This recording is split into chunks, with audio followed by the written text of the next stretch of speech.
Hi everyone, I'm Caroline, and a few weeks ago I listened to Joni Mitchell's album Blue for the first time, and I thought I would continue that listening journey, so today I'm going to listen to her album called For the Roses. The first song is called Banquet. Okay. Come to the dinner gong, the table is laid high, tuck your guns in and take your share. Some get the gristle, some get the marrow, and there's plenty to spare. Okay, that's interesting. Paper plates and gelatin bottles on the tide.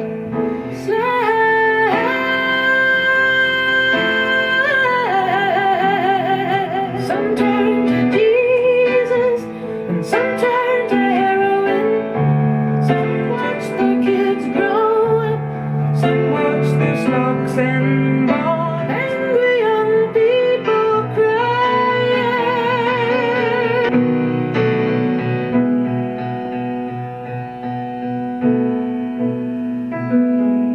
Initially, Banquet strikes me quite different to a lot of the songs from Blue. Blue instantly I found quite melodically catchy. Banquet, it didn't really catch me melodically as much. I found it a little bit more difficult to follow. That doesn't mean it's bad, I'm just as a first listen kind of thing. The piano is quite consistent throughout the song, and then having those little rhythmic breaks sucked me in every time, and I just thought that worked really well. The next one is called Cold Blue Steel and Sweet Fire. Okay, so going to the guitar, after having the piano, nice, mix it up, nice tune. Cold blue steel out of money, one eye for the people, sweet fire cold and you can't deny. Oh, looking at lyrics. Looking for sweet fire. Oh. Shadow of lady, come with me, I know the way. She says it's down, down. You can come later. Oh.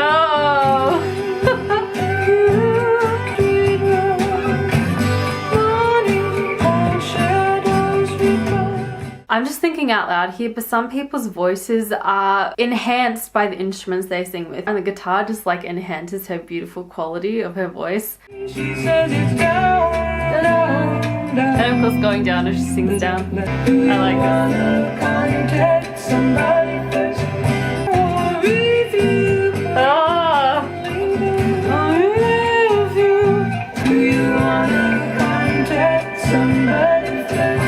Such subtle harmonies that just add to the song.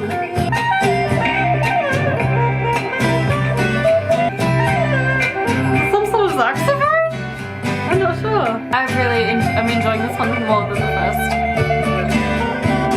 And I think that instrument really pairs well with her vocals, which seem quite sultry in this song, at least to me. Truly, there's just something about her vocals in that song for me. I think she's pushing more air through her vocals as well, more of a mixture between the chest voice and the head voice. That's what I'm thinking, which is why I'm really liking it more. It's not so forceful. This one is called Barren Grill. Three waitresses are wearing black and deer, talking about zombies and Singapore sleep. And the satchel are the rented Rolls Royce. Now she totals your bill, you say, show me the way. There's a lot standing out to me, but I really think the way she uses her voice has changed from Blue. I think there's a lot more versatility in it, which is wild to say because Blue is very versatile, but I think she's playing a lot more with airiness, and especially in that higher register with being a little bit more light with it. It sounds like a train almost. Having that cello is very interesting.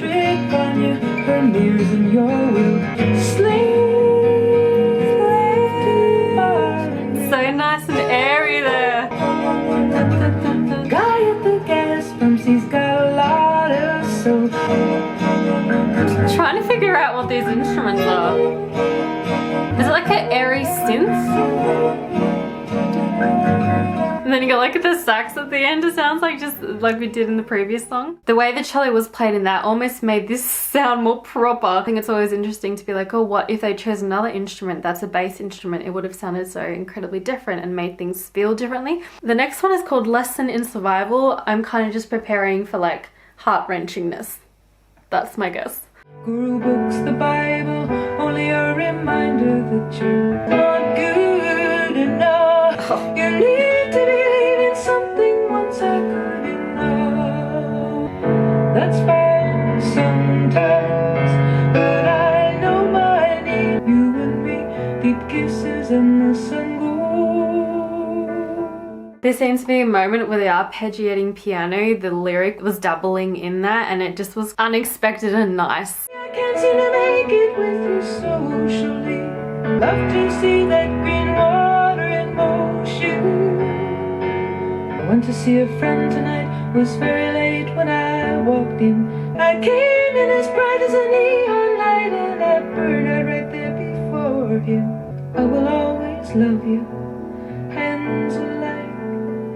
The way she spoke, I will always love you, like how that turned into more speech was kind of drawed you in. Something that stood out to me musically was the use of the lower register of the piano, simply because when I listen to music that is kind of popular with piano, usually it's the mid to high register that is used. The really low register is not often utilized from what I hear in terms of like singers singing with a piano. When I hear the lower register of piano, it's usually in like film scores or video game scores, you know? That was just something that kind of took my attention for a minute when she said I love you or I'll always love you. An effective way to like make a lyric stand out even more and to make it feel more meaningful in some way. Well, it did in that instance to me. This next one is called Let the Wind Carry Me. This sounds like it's going to be heart-wrenching.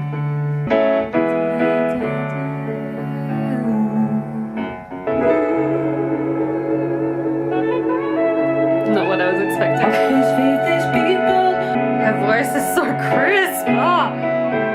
Papa's faith is in people. She's always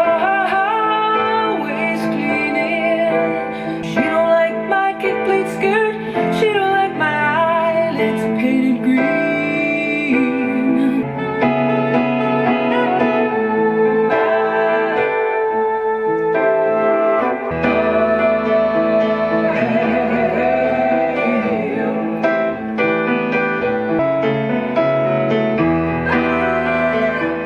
You can hear she's a songwriter. From what I can hear, it sounds like she treats the lyric and the music as equals. There is space for the music to live and to like jam with the other musicians. I remember when I first started songwriting, for me, voice was everything. There was like no musical breaks, like ever.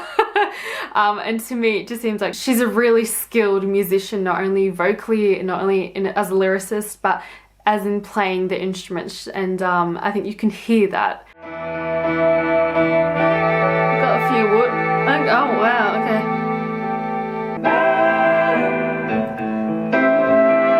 Mama thinks she spoiled me. Mama thinks she spoiled me rotten.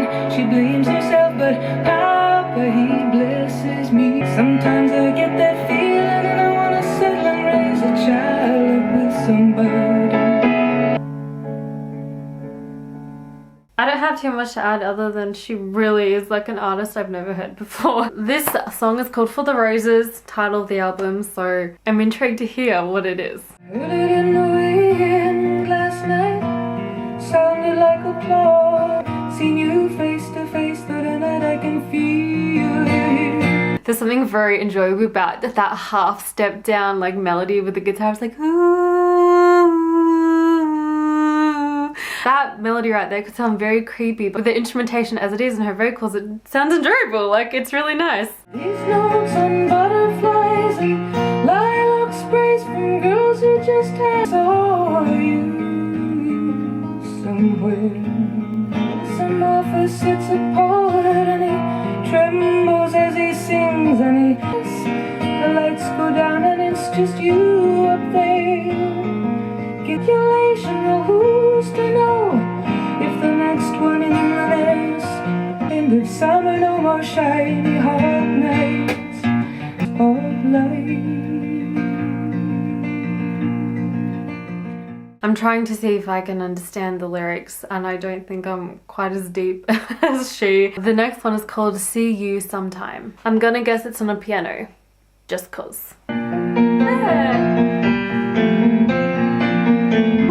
Where are you now? Are you in some hotel room? Does it have a view? I sure hope it has a view. Are you caught in a crowd or holding some high? Why do you have to be so jive?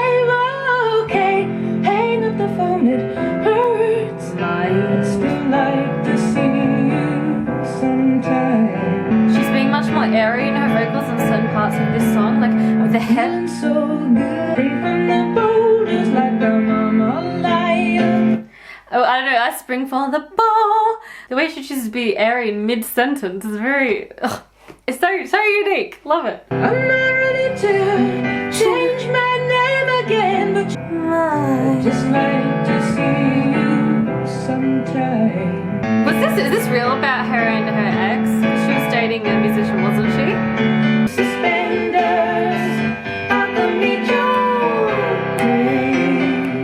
I know I'm gonna sound like one of those people who's like, music things is just bad, which I disagree with. There is good music these days, and if you think it's bad, you just haven't found it yet. Modern music is great, you just need to know where to look for it. But one thing that I do like in this mix is that you can hear the harmonies. There are so many times where I listen to a pop song and the only reason I know that there are harmonies there is because I've watched a video of the making of the song and I see all the vocal tracks of harmonies. I'm like, there are harmonies there? And I'm always like, why do you do so many harmonies if you just squash it in the mix? Like, let people hear the harmonies. Rant over. Let's continue. I can show you some sunshine on my apple tree.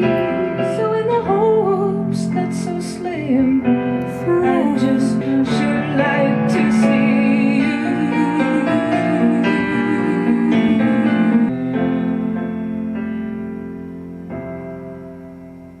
It's good stuff. What else can I say? Okay, this one is called Electricity. The minus is loveless, he talks to the land.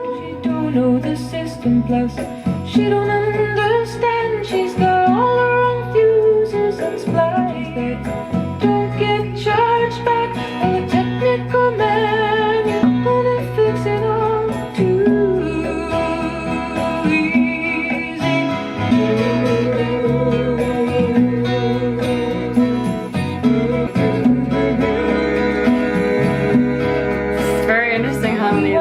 electricity. And her vocal dynamics, how loud and soft she plays is so well. Like the bongos, just light enough, but well done. There's just so many, in the egg shaker, there's just so much nice soundscape stuff happening. Tambourine, the percussion really adds so much to this song. So many different rhythms at play, yeah. When I think of a very basic structure of writing a song, I think verse, pre-chorus, chorus, repeat, and then you add a bridge in there, and I can usually very easily hear that. Here, her songs, all the melodies kind of interweave, and I'm just like, wait, is this the chorus? I don't know what the chorus is. It just all feels like one whole piece of music instead of being broken up into those little chunks, which I'm not saying it's not, but just it's so unique and different to what I'm used to hearing. The next song is called You Turn Me On, I'm a Radio.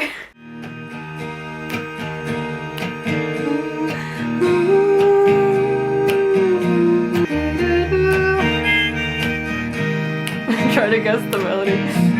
Driving into town with a dark cloud above you, dialing the number. Oh, honey, you turn me on. I'm the radio. Oh, lovely use of backing vocals. Hope you can pick it up loud and clearly. Oh, I like this one. And you don't like strong women 'cause they're hip to your tricks. Oh, what? Come when you whistle. I feel like that is a perfect example of a backing vocal enhancing the lead vocal. It's not there just because, it's really there to help enhance that vocal. Really good. If you've got too many doubts, 'cause honey, who needs a static? It hurts the head and you wind up cracked. Kick off the sand, 'cause honey, the love's still flowing. Yeah, since the lights are open. joy. It just really breaks up the mood from all the other songs. I'm wondering if this is like now the B side of the album and it's more of the upbeat kind of songs. Okay, this one's called Blonde in the Bleachers. Blonde in the bleachers, she flips her hair for you. Roadies, loving them and leaving them, it's a pleasure to try them. It's 'cause it seems like you've gotta give up such a piece of your soul when you give up.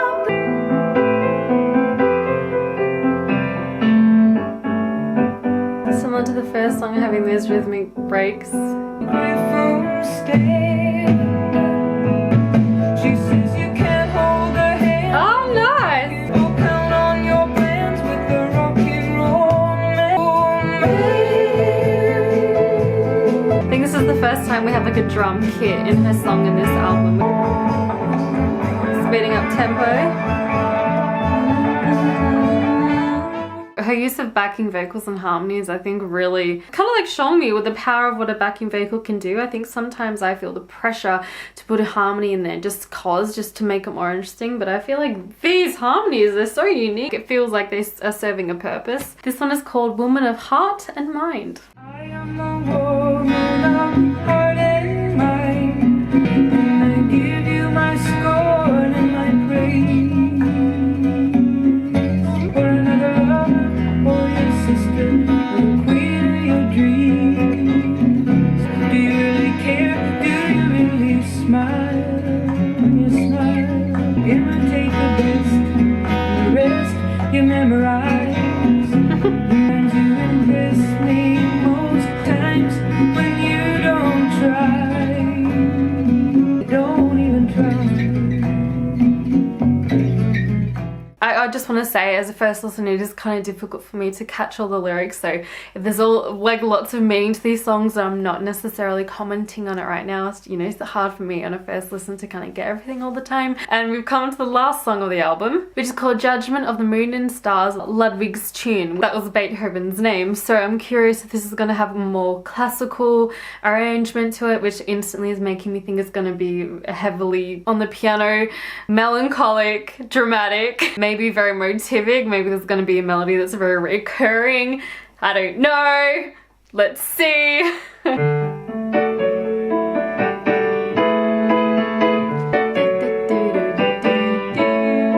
kind of right. I'm talking the bell and the fishwives yell, but they, so you get to keep the pictures that don't seem like mine. Song of a worn body, love in your court. They carve your legend with an apple in its jaw. You're too raw, they think you're too raw. It's the judgment of the moon and draw yourself a bath. Think what you like to have for supper.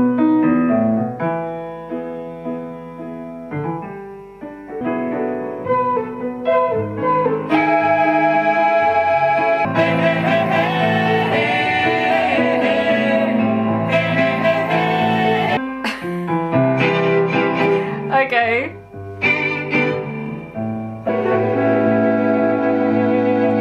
It's like a clarinet, a flute, strings. The melody is the opening. Shake your fist at lightning now. You gotta roar like forest fire. Tired of the silent night. Jesus, well, and you yell it.